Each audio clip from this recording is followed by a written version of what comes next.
There is a great and tragic paradox that lies at the heart of every losing speculator's account.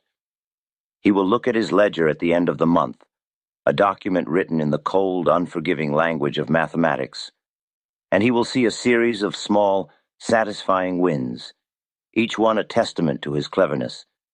Yet these small victories are utterly annihilated by one or two catastrophic, soul-crushing losses. This is the fatal equation of the 90%. They win small and they lose big. They are perpetually taking one step forward and two steps back, their capital slowly but surely bleeding away, their confidence eroding with every new, inexplicable defeat. They ask themselves in despair, why does this keep happening? The answer, as Jesse Livermore discovered through a lifetime of brutal million-dollar lessons, is not a matter of a flawed system or bad luck.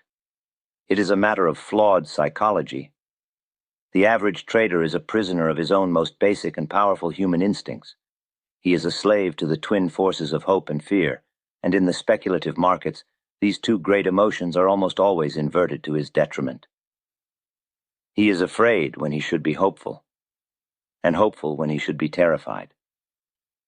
This psychological inversion is the #1 profit mistake, the great hidden engine of all speculative failure. This is not a theoretical discussion. It is a deep clinical diagnosis of the two great opposing sins that lead to the amateur's ruin: the fearful impatience that compels him to snatch a small profit, and the hopeful patience that forces him to hold a losing position until it becomes a disaster. We will dissect the mind of the losing trader and then reveal how Livermore, the master speculator, learned to conquer these internal enemies, to reverse this fatal equation, and to build a mindset that allowed him to win big and, most importantly, to lose small. Before we continue, please subscribe and leave a quick comment, even one word. This small action helps the algorithm show this video to more people and tells me these deep dives are worth making. For those who are committed to this journey of knowledge, who return to these lessons to sharpen their minds after the inevitable setbacks of the market, your support is the fuel that keeps this channel going. Let us first examine the first half of the fatal equation: winning small. The amateur speculator, having finally entered a correct and profitable trade, is not filled with the calm confidence of a man whose judgment has been proven right. He is instead filled with a sudden and overwhelming fear.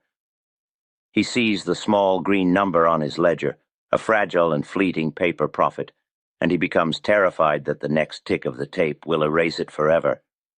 His mind is consumed by the thought, I must lock in this gain before it disappears. He is a victim of one of the most insidious and misleading pieces of Wall Street wisdom, the old adage that whispers, you never go poor taking profits. Livermore knew this to be a dangerous half-truth. He countered with the conviction of a man who had seen its consequences 1,000 times. No, you don't. But neither do you grow rich taking a 4-point profit in a bull market. The mindset of taking a small profit is the mindset of a man who is content to earn a clerk's wages in a game that offers a king's ransom. It is an admission of fear, a lack of the courage and the vision required for great success. This fearful impatience is the enemy of all great speculative campaigns. The big money, the life-changing money, is never ever made in the small day-to-day fluctuations. It is made, as Livermore discovered through a lifetime of study, by identifying a great primary trend and having the courage to sit tight. He stated it as the most important and most difficult lesson of his entire career. It never was my thinking that made the big money for me.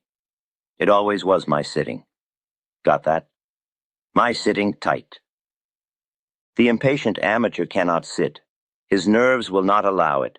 He is a sprinter in a marathon, and he is destined to exhaust himself long before the finish line is in sight.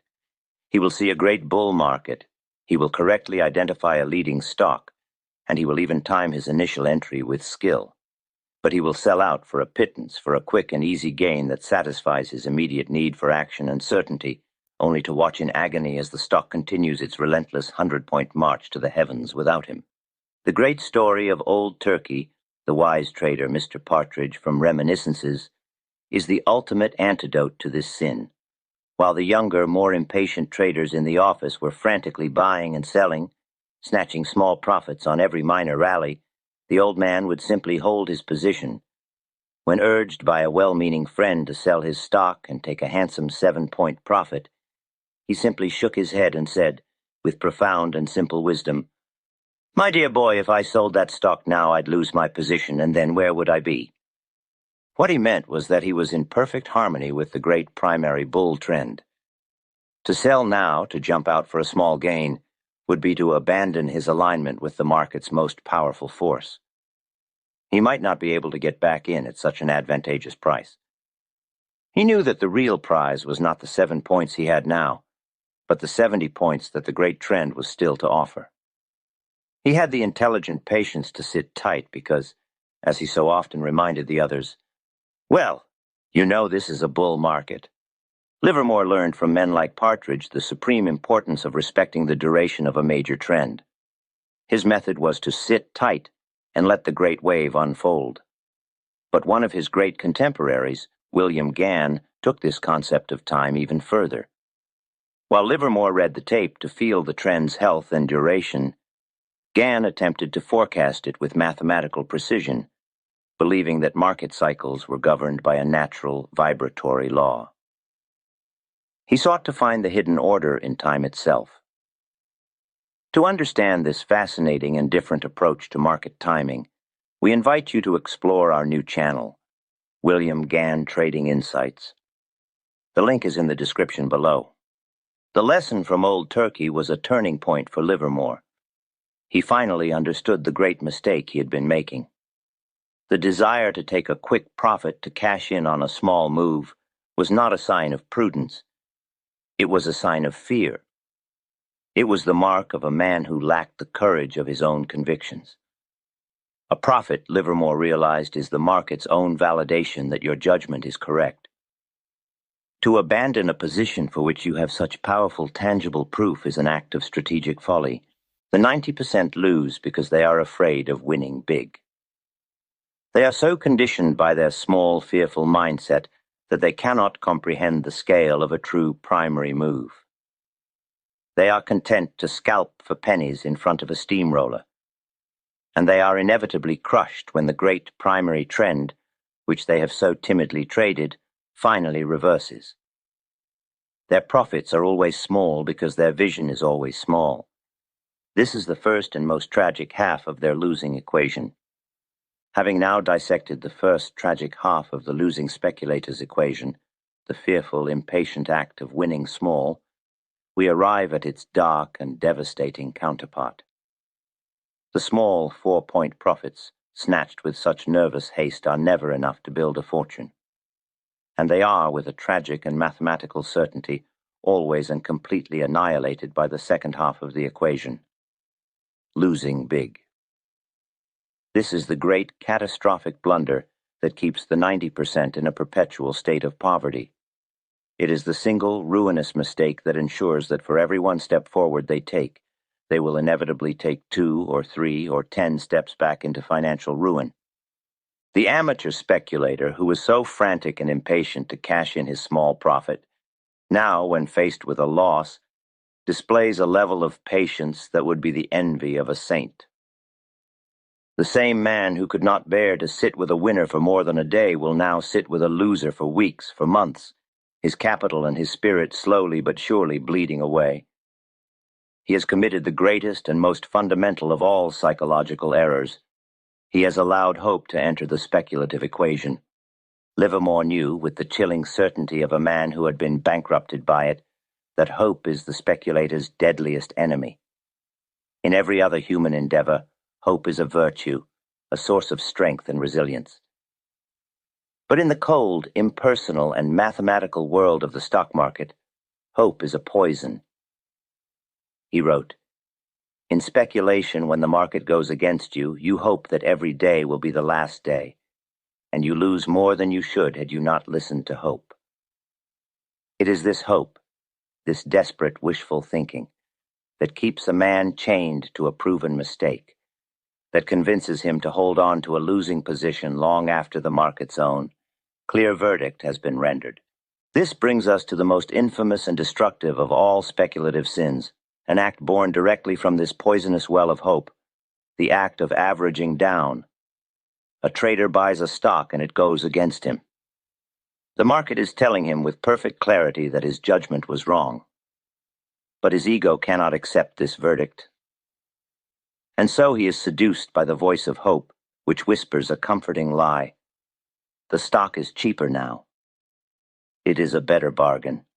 Buy more and you will lower your average cost. To the amateur, this feels like a shrewd strategic maneuver. He feels he is taking control of a bad situation. In reality, he is committing financial suicide. Livermore was absolute on this point. Of all speculative blunders, there are few greater than trying to average a losing game. It is to reinforce failure. It is to throw good money after bad. It is to argue with the infallible verdict of the ticker tape. It is a battle that can have only one outcome, the total annihilation of one's capital. His own catastrophic trade in cotton under the magnetic influence of the brilliant Percy Thomas was a textbook example of this very sin. Having been talked into a bullish position against his own better judgment, the market began to move against him. Instead of taking his loss, he listened to hope, and he did more than just hold on. He averaged down. I simply kept on putting up more and more money, he confessed. More money to lose eventually. He was not just a holder of a losing position. He was actively funding its expansion, digging his own financial grave deeper with every new purchase. The speculator who averages down is a man who is fundamentally misreading the nature of a loss. A loss is not a temporary setback to be endured. It is a clear signal that an error has been made. The professional speculator treats this signal with the utmost seriousness. His first thought is not, how can I make this trade profitable? But how can I exit this trade with the least possible damage to my capital? He understands that his primary job is not to turn every trade into a winner, but to ensure that his losing trades are always small and inconsequential. The 90% do the exact opposite. They are so consumed by the need to be right, so desperate to see their initial opinion vindicated, that they will risk their entire account to avoid the simple professional act of taking a small loss. They will sit with a patience that is almost heroic, a patience they could never muster for a winning trade, and they will watch a small, manageable paper cut fester and grow into a gangrenous, life-threatening wound. This is the great fatal inversion of logic that plagues the amateur trader. He is impatient with his profits and patient with his losses. He is fearful when he is winning and hopeful when he is losing. Livermore's entire philosophy, the very core of his genius, was built upon the conscious and deliberate reversal of this self-destructive instinct. He forged a new professional mindset, a mindset that is the polar opposite of human nature. He taught himself that the time for fear is not when you have a profit, but when you have a loss. When a trade went against him, he did not feel the comforting warmth of hope. He felt a cold, rational, and supremely useful fear. He was not afraid of the small loss he currently had. He was terrified of the catastrophic loss it could become. This fear was not a weakness. It was a catalyst for immediate, decisive action. It was the engine that drove his most important rule: cut your losses quickly. And just as he learned to fear his losses, he learned to have hope in his profits. A profit in his eyes was the market's own clear, unambiguous signal that his initial judgment had been correct. He was aligned with the line of least resistance. To abandon a position that had such powerful, tangible validation was an act of strategic cowardice. This was the time for courage. This was the time for a calculated, intelligent hope that the great trend, which the market itself had confirmed, would continue to run its full, logical course. This is the great inversion. Fear your losses and hope for your profits. It is a simple phrase, but it contains the entire psychological secret to speculative success. The 90% do the exact opposite, and that is why they fail. They hope away their losses until they become devastating, and they fear away their profits until they become insignificant. Their ledger is a perfect, tragic reflection of their own inverted emotions. A long list of small, meaningless wins, punctuated by a few all-consuming catastrophic losses. To break this cycle is to wage a war against oneself. It is to have the discipline to sell a losing stock even when the hope of a recovery is at its most powerful. It is to have the courage to hold a winning stock even when the fear of a reaction is at its most intense. It is to understand that the market does not reward hope. It rewards discipline. It does not pay for fear. It pays for courage, the courage to be right and to sit tight. This was the great lesson that Jesse Livermore learned, and it is the only lesson that truly matters. Having now performed a complete and unflinching diagnosis of the two great opposing sins that lead to the amateur's ruin, the fearful impatience that results in winning small, and the hopeful patience that results in losing big, we arrive at the final and most critical part of our study. It is not enough to simply understand the disease. One must possess the cure. The great tragic equation of the 90% is not an immutable law of nature. It can be broken. It can be reversed. Jesse Livermore's entire career, his great comebacks from the abyss of total bankruptcy, were a testament to this fact. He did not just understand the solution. He forged it, in the fires of his own devastating failures, into a complete, disciplined, and powerful system of action. This is that solution. It is a two-part mechanical and psychological framework designed to systematically dismantle the amateur's flawed instincts and replace them with the cold, hard, and profitable logic of the professional. It is a system that, by its very design, forces the speculator to lose small and empowers him to win big. It is the practical application of the great inversion, the bridge that leads from the world of the 90% to the world of the 10%. The first pillar of this solution is the unwavering, mechanical, and ruthless enforcement of small losses. The tendency to lose big is born of a single corrosive emotion: hope. The only way to defeat this powerful internal enemy is to remove it from the equation entirely. Livermore did this by treating the act of taking a loss not as an emotional decision to be debated, but as an automatic, non-negotiable business procedure. The tool for this was the stop-loss. The 90% view the stop-loss as a pessimistic act, an admission of potential failure. The 10%, the professionals, understand it for what it truly is: the ultimate tool of survival, the single greatest instrument of capital preservation ever devised. Livermore knew that a speculator's capital is his lifeblood. To protect it was his first and most sacred duty. The stop-loss was his shield, the mechanism that ensured that no single mistake, no single flawed judgment could ever deliver a fatal blow. To reverse the equation, the speculator must make a solemn vow. Every single trade will have a predetermined, absolute, and unchangeable exit point for a loss. This is not a mental stop to be argued with in the heat of battle. It is a hard, mechanical line in the sand. When the price crosses that line, the trade is over. There is no discussion. There is no hope. There is only the swift and immediate execution of a pre-made, rational decision. This is the mechanical antidote to the poison of wishful thinking. This is the practical application of fearing your losses. The stop-loss is the embodiment of that healthy, rational fear. It is the acknowledgement that a small loss, if left unattended, has the potential to grow into a monstrous, account-destroying disaster. By acting on that fear immediately, by accepting the first small loss, the speculator insures himself against the catastrophic loss. He is not just cutting a trade, he is performing a vital surgical procedure, removing a small cancer before it can metastasize and kill the patient. This brings us to the second pillar of the solution, the great offensive strategy that allows for big wins. Having solved the problem of losing big through the ironclad discipline of the stop-loss, how does the professional solve the problem of winning small? He does it by applying Livermore's most powerful wealth-building technique, the science of pyramiding. This is the practical application of having hope in your profits.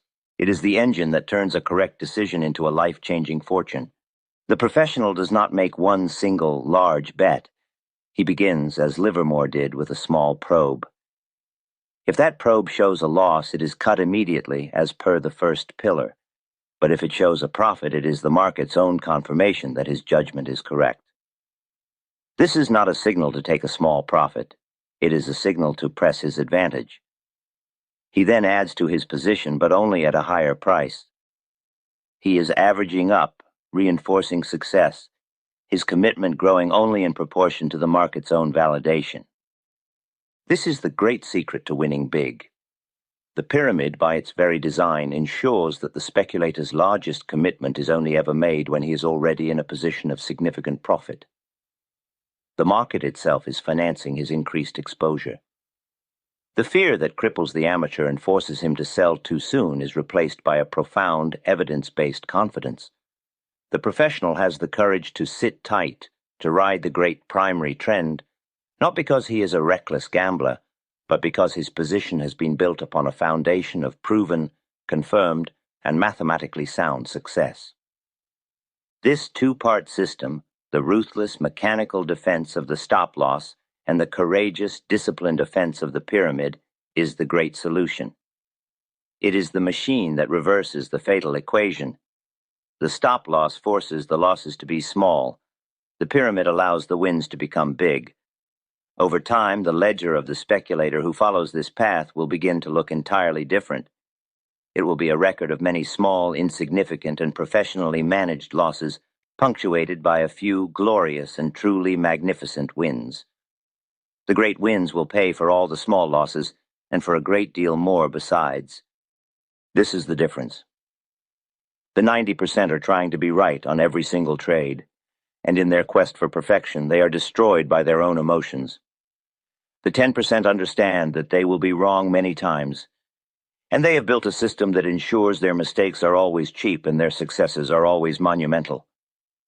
They are not in the business of being right. They are in the business of making money. This was the final, profound lesson of Jesse Livermore's career. It is the only lesson that truly matters. To truly learn from a master's mistakes without paying the million-dollar tuition fees yourself, there is no greater tool than immersing yourself in his story. Edwin Lefebvre's timeless masterpiece, Reminiscences of a Stock Operator, is more than a book. It is the closest thing a speculator can get to a flight simulator for the human mind. In its pages, you do not just read about Jesse Livermore's triumphs and disasters, you live them. You feel the gut-wrenching pain of his greatest blunders and the quiet, profound satisfaction of his most brilliant campaigns. For those truly committed to this deep study, we highly recommend the edition, which includes a unique, detailed chapter-by-chapter analysis by Max Davidson. This analysis acts as your co-pilot, translating the century-old wisdom of the text into a clear, actionable roadmap for the modern trader, ensuring that the lessons learned in 1923 are as powerful and as profitable today as they were then. A link to this essential edition is provided in the description below.